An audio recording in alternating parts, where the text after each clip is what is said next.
जय Hind defence aspirants, welcome back again. Myself Divyanshu Pandey, Indian air force के chief air chief marshal AP Singh का एक बड़ा बयान, बड़ा स्टेटमेंट एचएएल के ऊपर आया है और उन्होंने कहा है कि आई am just not confident of HAL. तो ये सबसे बड़ा प्रश्नवाचक एचएएल के ऊपर भारतीय वायुसेना के द्वारा खड़ा कर दिया गया है।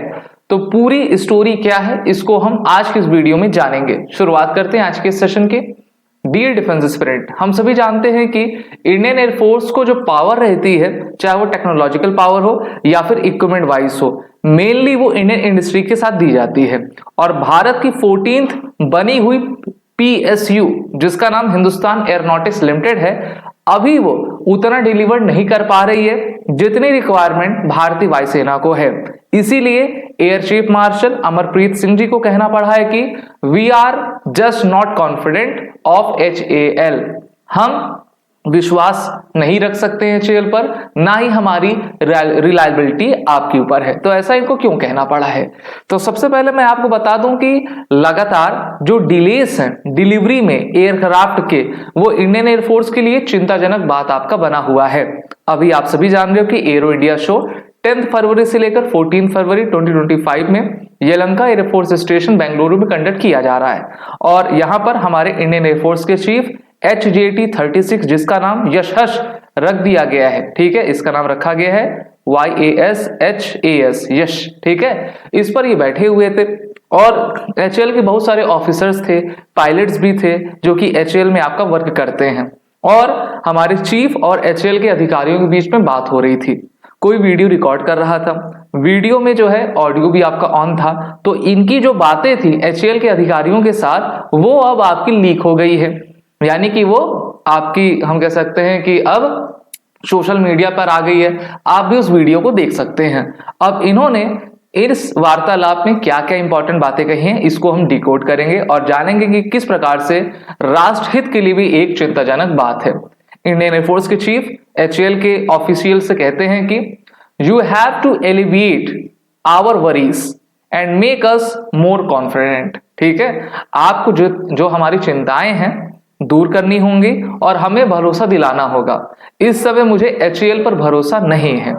At the moment I am just not confident of HAL, which is a very long thing to happen. ठीक है, जो कि बहुत बुरी बात है। मैं आपको यह बता सकता हूं कि हमारी जरूरतें और चिंताएं क्या हैं, क्योंकि इंडियन एयरफोर्स लगातार बताती है और इंडियन एयरफोर्स की जो नीड होती है उसको फुलफिल करने के लिए भारत सरकार ने एचएएल का गठन 1940 में किया था। 1940 में एज अ प्राइवेट एंटिटी ये बनी थी, फिर इंडियन भारत सरकार के द्वारा इसका राष्ट्रीयकरण आपका कर दिया गया था। तब से लेकर अब तक ये भारत सरकार के साथ कोलैब करके हमारे आर्म फोर्सेस के लिए हेलीकॉप्टर्स और एयरक्राफ्ट जैसे जो इंपॉर्टेंट इक्विपमेंट्स हैं उसका निर्माण करती है। आगे भारतीय वायुसेना के चीफ कहते हैं कि I can tell you what our requirements and worries are. He can be heard saying purportedly referring to the PSU, his remark questioning the PSU's efficiency have stirred a row. बिल्कुल एक हम कह सकते हैं कि एक फिर से खुले तौर पर ये चर्चाएं आरंभ होने लगी हैं कि एचएएल कितनी इफेक्टिव हैं और क्या हमको पैरेलली एक और ऑर्गेनाइजेशन की आवश्यकता है या फिर नहीं है। साथ ही साथ आप जान रहे हो कि चाहे टाटा हो, हमारी रिलायंस हो, अडानी हो ना, ये भी इस सेक्टर में तेजी से आ रहे हैं, लेकिन इनको स्टैब्लिश होने में और इंडियन एयरफोर्स की नीड को कैटर करने में 20 साल, 30 साल, 40 साल भी आपका लग सकता है। वहीं पर इसी वीडियो में भारतीय वायुसेना के एयर चीफ मार्शल कहते हैं कि the aircraft you flu calling it Mark 1A, it is not Mark 1A, it can not happen just by change of one software और बाई लुक्स। बिल्कुल सही है ना। अगर मान लीजिए मैं कपड़ा बदल लूं, हेयर स्टाइल चेंज कर लूं, इसका अर्थ ये नहीं कि मैं बदल जाऊंगा। मैं बदलूंगा तब जब मैं अपनी स्किल्स को इंप्रूव करूंगा। ठीक है, इसी प्रकार से LCA तेजस जो है, जिसको लाइट कॉम्बैट एयरक्राफ्ट कहते हैं, भारत का पहला इंडिजीनियस एयरक्राफ्ट है, उसमें चेंजेस हो रहे हैं। जब जब उसमें चेंजेस होते हैं तो उसका नाम बदलता है। जैसे कि LCA तेजस थोड़ा सा बदला, LCA तेजस Mark 1, थोड़ा सा और बदला, LCA Tejas Mark 1A।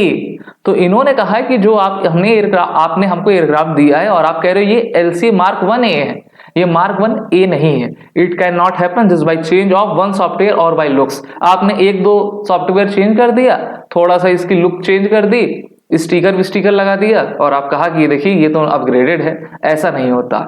When the weapons come and the capability comes, then it is called as the Mark 1A। तो कितनी बड़ी बात कही है, जब एयरक्राफ्ट में वेपन्स आपके लग जाते हैं, उसकी कैपेबिलिटी इंप्रूव हो जाती है, उसकी टेस्टिंग हो जाती है, तब उसको कहा जाता है कि हाँ आपके द्वारा एक बड़ा बदलाव किया गया है। तो सबसे अच्छी बात इन्होंने कही। और एक कवि हुए हैं हिंदी में, बिहारी सतसई, बिहारी सतसई, आपने क्लास 9, 10, 8 में पढ़ा ही होगा। तो उन्होंने कहा था कि गागर में सागर भरना, अर्थात कम शब्दों में अपनी पूरी बात कह देना। और इसी प्रकार से इन्होंने कहा है, ठीक है, काफी अच्छे तरीके से इन्होंने समझाया उन ऑफिशियल को कि हमारी रिक्वायरमेंट क्या है और अभी कहां आप लैग कर रहे हैं और डिले क्यों होता जा रहा है। आगे बात होती है कि he was also seen shaking his head and saying मजा नहीं आ रहा है, नॉट हैविंग फन। ठीक है, हिंदी में इन्होंने कहा मजा नहीं आ रहा है। I will be the happiest person if I proved wrong. और मुझे तब अच्छा लगेगा कि मैं खुद को पाऊं कि जो मुझे लग रहा है वो गलत हो जाए। देखिए आप देख सकते हैं ना, तो जब भी कोई इस पायदान पर जाता है तो काफी अच्छे चीफ होते हैं, पढ़े लिखे होते हैं, और वो समझ रहे हैं कि भारतीय वायुसेना को अगर हमें दो फ्रंट पे, एक पाकिस्तान एक चाइना की तरफ लड़ना है, तो हमें खुद की कैपेबिलिटी को स्ट्रॉन्ग करना पड़ेगा। डिले पे डिले नहीं करना होगा। अब एचएएल मान लीजिए कोई प्राइवेट संस्था होती है, तो प्राइवेट इंडस्ट्रीज किस प्रकार से काम करते हैं हम जानते हैं। चाहे बोइंग ले लीजिए, लॉकहीड मार्टिन ले लीजिए, एयरबस ले लीजिए। अगर आप अपने आप को समझ लेते हो कि मैं सरकारी हूं, मैं देर से भी काम करूंगा लेकिन मैं फिर भी चलता रहूंगा क्योंकि मुझको तो सैलरी मिलनी है, अगर ऐसी किसी की माइंडसेट हो जाता है, तब वो देश के लिए, ऑर्गेनाइजेशन के लिए काम नहीं आता। और हमारी फोर्सेस तो हमेशा कहती हैं कि अगर आपको एडवेंचर करना है, आपको देश की रक्षा करनी है, तभी आप हमारे फोर्स में आइए, सैलरी के लिए आप फोर्स में ना आइए। तो ये सब बातें इनके द्वारा आपकी कही गई हैं। आगे होता है कि I feel that only a few are putting any effort ना, मुझे ऐसा महसूस हो रहा है कि आप में से बहुत ही कम लोग जो है एफर्ट डाल रहे हैं। अभी सोशल मीडिया पे एक पोस्ट आया था, मैंने तो उसको नहीं लिया, उसमें दिखा रहा था कि कितने लोगों को रिजर्वेशन मिला है और वो रिजर्वेशन के थ्रू जो है एचएएल में गए हुए हैं। तो ये भी एक बड़ी बात हो सकती है ना, क्योंकि इफिशिएंसी चाहिए। साइंटिस्ट, इंजीनियर में रिजर्वेशन नहीं, बल्कि वो काबिलियत, वो मेरिट होनी चाहिए कि आप जाकर हमारे देश को आगे बढ़ा सकें। सरकार को इसमें देखना चाहिए। और may be everyone is putting in the effort in their own silos without looking at the overall picture. और इन्होंने ये भी बात कही, एक बात तो ये हो सकती है कि बहुत ही कम लोग गिने चुने ही एफर्ट मार रहे हैं, या फिर ये हो सकता है कि सभी लोग एफर्ट दे रहे हैं लेकिन कलेक्टिवली नहीं दे रहे हैं। ठीक है, एक पिक्चर को ध्यान में रखकर नहीं दे रहे हैं कि यार हमको जल्दी जल्दी काम करना है, सही तरीके से काम करना है। इंडियन एयरफोर्स ने ये डेडलाइन रखी हुई है, इसके पहले हमको इनको डिलीवरी कर देनी है। ठीक है, आगे क्या है, something want change and some drastic change, this needs a magic wand so everything gets aligned, it's high time. ठीक है, उन्होंने कहा कि यही समय है और एक तरीके से लिमिट भी क्रॉस हो चुकी है, अब आपको कर देना है, किसी भी तरीके से आप करिए। अच्छा, जब भी स्कूल कॉलेज में हम रहे होंगे तो मान लीजिए हमने होमवर्क नहीं किया है, या फिर जो टीचर ने हमको काम दिया हुआ है, कुछ सुनाने को, पढ़ के आने को जब हम नहीं कर पाते तो हम कई बहाने बनाते हैं कि नहीं। तो उसी में से एक एचएएल के ऑफिशियल ने कहा हमारे एयर चीफ से कि sir there is a concern of engine. तो इन्होंने कहा कि I know that there is a major problem of the engine. अब इंजन की बात कहां से आई, क्योंकि एलसीए में अमेरिका की कंपनी जनरल इलेक्ट्रॉनिक्स का F404 इंजन लगता है और अभी वहां से डिलीवरी रुकी हुई है। तो इन्होंने कहा कि चलो भाई, मैं इंजन वाला पार्ट तो समझता हूं, लेकिन और पार्ट पे तो आप काम करो, एलसी मार्क 1A को तो बनाओ जो इंजन आपके पास अवेलेबल हैं। इन्होंने ये भी कहा कि अगर आप एक एयरक्राफ्ट बनाते हो तो उसके लिए 2 से 3 इंजन आपको पहले से रेडी भी रखने हैं। जैसे अभी आप देख रहे हो लगभग 26,000 करोड़ रुपए की लागत से भारत सरकार ने उसको अपनी अप्रूवल दी है और 240 Su-30 के नए इंजन बनाए जा रहे हैं एचएएल के द्वारा। ठीक है, अच्छा, वो जो इंजन है एचएएल और Su-30 आपके रशिया की कंपनी मिलकर बना रही है। ठीक है, यहां पर आपके बनेंगे, लेकिन अमेरिका से वो इंजन नहीं मिल रहे हैं। लेकिन आप तो एक छुपा रहे हो ना, बाकी जो आपका काम है वो तो करो। अमेरिका से मेनली F414 इंजन पे जो है करार किया हुआ है, लेकिन वहां पे डिलीवरी हो रही है 404, तो आप पूरा करो। और इसमें जो आपके एक दो सॉफ्टवेयर चेंज करके लुक बदल करके जो है आप ये नहीं कह सकते हो कि सर देखिए वहां से नहीं आ रहा इसलिए हम जो है रुके हुए हैं ना, ये चीजें नहीं चलेंगी। आप इंडियन एयरफोर्स को मूर्ख नहीं बना सकते।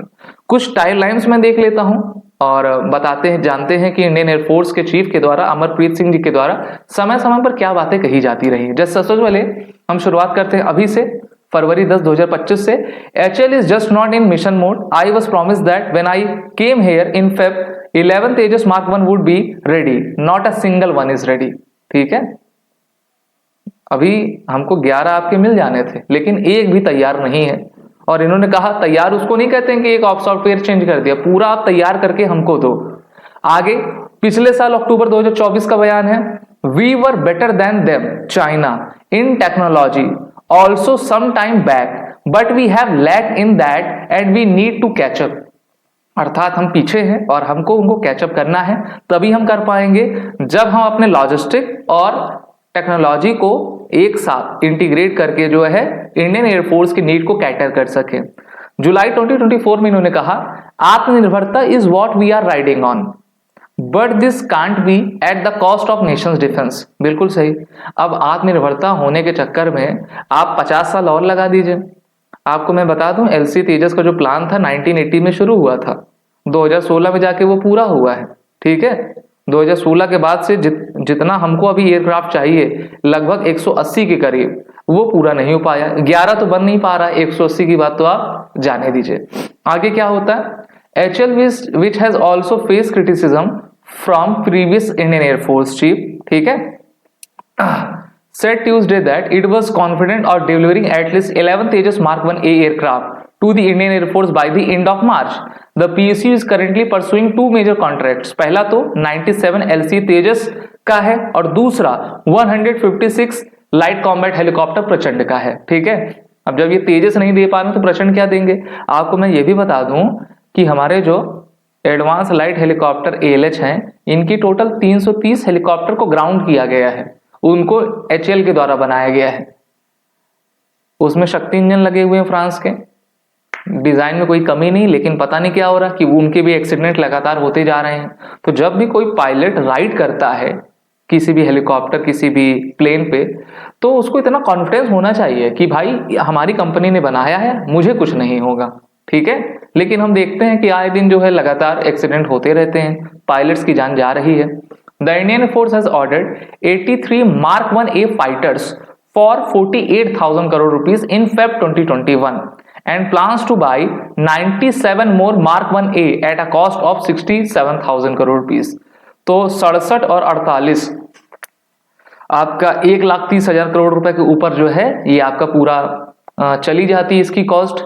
The first aircraft was to be delivered to Indian Air Force by March 2024, but that did not happen due to the combination of factors including US firm GE Aerospace inability to supply 404 engines on time and delays in some key certification। ठीक है, तो ये process यहाँ पर रुका हुआ है। एक अमेरिका रोक रहा है, अमेरिका रोक रहा है भाई, तो जो देश हमको बेहतर इंजन दे सकता है उस टाइप की आपको डिजाइनिंग करनी थी। आप रशिया से ले लो, आप फ्रांस से ले लो ना। अब डोनाल्ड ट्रंप आए हुए हैं अमेरिका में, अब हम देखेंगे किस तरीके से इसको आपका आगे बढ़ाया जाएगा। और अगर वो इंजन ऐसे रोकेंगे तब तो अच्छी बात नहीं है। और इसी पर एक डिग, यानी हम कह सकते हैं ना कि एक छोटा सा आप हास्य व्यंग्य कह लीजिए, हास्य नहीं कहेंगे व्यंग्य कह लीजिए। एक वीडियो में हमारे इसरो के पूर्व चीफ जिनका नाम डॉक्टर सोमनाथ था, वो कह रहे थे कि हमारी इसरो के द्वारा क्रायोजेनिक इंजन्स को डेवलप कर लिया गया है और इसकी मैन्युफैक्चरिंग फैसिलिटी बेंगलुरु कर्नाटक में स्थापित की गई है और HL उस प्रकार के क्रायोजेनिक इंजन्स का निर्माण करना 2031 से करेगी। तो जब इसरो के साइंटिस्ट क्रायोजेनिक इंजन्स बना ले जा रहे हैं तो हम एयरक्राफ्ट इंजन क्यों नहीं बना पा रहे हैं। तो यहाँ पे मैंने कहा ना, मेरिट डिसऑर्डर है, यहाँ पर रिजर्वेशन वाला काम नहीं चलेगा। रिजर्वेशन आप जो है क्लर्क में दीजिए, लेकिन जैसे जजेस हो गए, स्पोर्ट्स हो गया, फोर्सेस हो गई ना, साइंटिस्ट हो गए, वहां पर आप ना दीजिए, नहीं तो आप देश का भट्टा बैठा देंगे। लाखों करोड़ रुपए इसमें लगते हैं और डिले पे डिले होता है। युद्ध अगर हो जाए तो सब अगल बगल झांकने लगेंगे, वहां पे परफॉर्मेंस हमारी नहीं निकल पाएगी। आप अपनी फोर्सेस को कॉन्फिडेंट में कैसे ला सकेंगे ना। 70-80 साल हो गया हमारे देश को आजाद हुए, हमको कुछ करना पड़ेगा आगे, ठीक है। उन्हीं व्यक्तियों को लाना है जो सक्षम है, और अग्निवीर को तो आपने 4 साल के लिए कर दिया है, और जो अपने तरफ से आउटकम नहीं दे पा रहे उनको भी आप हटाइए। The LCS is set to emerge as the cornerstone of the Indian Air Force combat power, as the world's fourth largest Indian Air Force is expected to operate around 350 LCA Mark 1, Mark 1A, Mark 2 version in the coming decade and beyond. अभी 15,000 करोड़ रुपए की लागत से हमारी HAL और DRDO AMCA बनाएगी। मैं ये भी देखकर थोड़ा दंग रह जाता हूं कि लगातार हजारों मतलब सैकड़ों प्रोजेक्ट्स हैं, आप HAL को दे रहे हो, ठीक है। आप पैरेलली एक संस्था बनाइए या HAL में ही कई ब्रांचेस बनाइए, एम्प्लॉय की संख्या आप बढ़ाइए ना, अनुभवी लोगों को लाइए, आज की जो यंग माइंड्स है उनको ले आइए, ठीक है। उनको भारत सरकार कहे कि हम 10 साल 15 साल का आपको पैकेज दे रहे हैं, आपको सिर्फ इसी दिशा में काम करना है, इसको बेस्ट बनाना है ना, तब हम कर सकेंगे। उसमें किसी प्रकार का रिजर्वेशन तुम ना दीजिए, मेरिट के आधार पर और उसकी काबिलियत के आधार पर हम एम्प्लॉयज को ले, तभी तो हम आगे बढ़ पाएंगे, ठीक है। आप मेरी बात से सहमत है तो कमेंट बॉक्स में कमेंट करिए, और HAL के लिए कुछ 2 शब्द लिखिए, जिससे कि उनके अंदर भी जोश आए कि भाई हमारी भारतीय सेनाओं को और भी सशक्त करना है, उन्होंने अच्छा काम किया है और भी अच्छा काम तेजी से करते चले जाएं, ठीक है। आप सभी डिफेंस एस्पिरेंट हमारे कोर्सेस में जुड़िए, जिसकी लिंक नीचे डिस्क्रिप्शन बॉक्स में दी गई है, और वो रिटन कोड का यूज कर लें। जय हिंद। अगर आप एक डिफेंस एस्पिरेंट हैं और SSB interview, NDA, CDS, FCAT जैसे एग्जाम्स के लिए प्रिपेयर कर रहे हैं, तो आप SSB क्रैक एग्जाम्स के कोर्स को चेक करना ना भूलें। आप हमारी लर्निंग एप्लीकेशन को Google Play Store से भी डाउनलोड कर सकते हैं।